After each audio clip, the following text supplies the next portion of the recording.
You wrote a column to kick off this year in 2017 on January 5th, and you said the biggest issue is North Korea. What is different tonight than it was on January 5th when that column posted?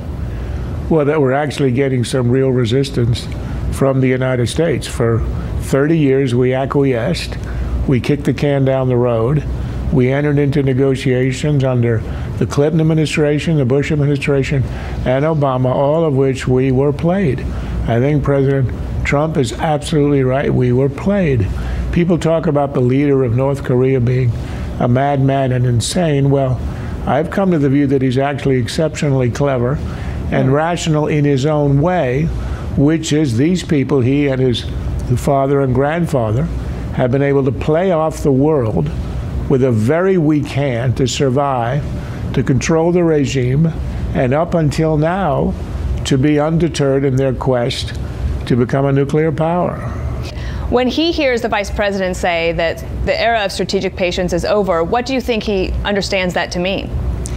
Well, I think he begins to think that this may be the first administration that is serious when it says we will not allow something. Now, the allowing a nuclear weapon is already gone. That's happened. They've done 5 tests. They have nukes, but what they don't have yet is the capacity to deliver it with a push of a button to the United States. And that's where they are rushing. That's where they are doing test after test. That's where they showed the world just this weekend with that amazing array of missiles that this is their prime regime objective, to achieve the position where they can actually push a button and launch an ICBM that could destroy an American city, at which point they become an intolerable threat. And I think the Trump administration is saying, obviously to the Chinese as well, and that may be the key to a peaceful resolution of this, we will not allow that. We can't live under the thumb and the threat of this regime. Our military dropped the mother of all bombs in Afghanistan, killing those ISIS fighters. Do you think that that sent a message both to China and to North Korea? I think it was a very important message because the main threat from North Korea now, they have not gone nuclear. This is not unlike what the New York Times said, like the Cuban Missile Crisis. The enemy is not a nuclear-armed opponent who could destroy the world with us, cause Armageddon. But what they can threaten, what does deter us, is the fact that they have a vast army on the DMZ 30 miles from Seoul. 20 million people are today in South Korea within range of North Korean artillery. That's the threat. Death and destruction of an untold scale. And I think what the mother of all bombs demonstrated is we might have the weaponry to either destroy or degrade that capacity without going nuclear. We used to have tactical nuclear weapons in South Korea. The one thing the U.S. would never do is to be the first to use nuclear weapons, even tactically. So that is not a real threat. But I think what the Moab demonstrated is we may not have to use nukes. Every one of these has a mile of a radius of 1 mile of destruction. We can wipe out the formations you have. If we can do that, then the threat to Seoul, to the destruction of the capital of an ally, is very much mitigated, and then we are very much undeterred.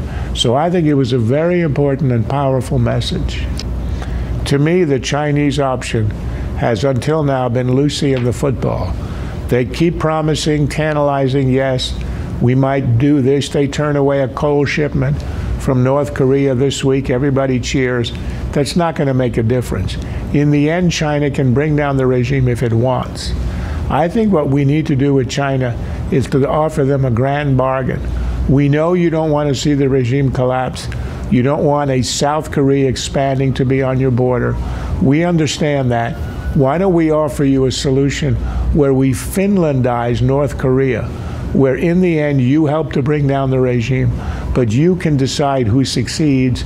Non-nuclear North Korea, not allied with the West. It's not an expansion of the West up to your border, but it will be Finlandized the way that Finland in the Cold War was committed to a pro-Soviet foreign policy, but had its own internal political regime. That, I think, is the one solution that would be it would be the least destructive. It would be a peaceful transition. I think it is, however, unlikely, but that's the deal we ought to make. But in the end, we can't rely on the Chinese. We're going to have to deter the North Koreans ourselves. If we can get the Chinese to do it, it would be a welcome miracle. But miracles are fairly scarce these days. I think the message will be more effective in Iran than anywhere else. After all, they, like North Korea, are on the threshold of going nuclear. The deal that we signed with them was a disaster. It will expire in any case, even if it's not being cheated upon as we speak, within just a few years, and then they will develop a nuclear arsenal. They have to worry and think about what the Americans will do in the end. Will we be in a position to say to Iran, we're not going to allow you to go nuclear? A lot of the Iranian perception will depend on whether we can enforce that with North Korea.